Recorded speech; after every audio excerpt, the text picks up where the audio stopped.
Do you want to make sure specific OneDrive files are always accessible offline? The Always Keep on this device option makes sure they are downloaded and available even without internet.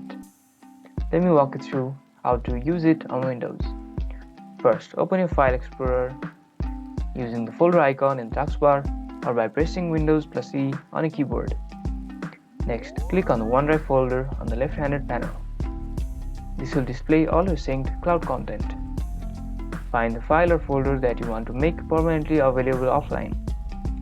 Right-click on it and open the context menu. In the menu, select Always Keep on Device. A green checkmark will appear confirming it's stored locally. And that's it. Now you can access the file or folder anytime, even when you're offline. If this video helped you, don't forget to hit the like button, subscribe for more videos like this, and thank you guys for watching. See you guys in the next video.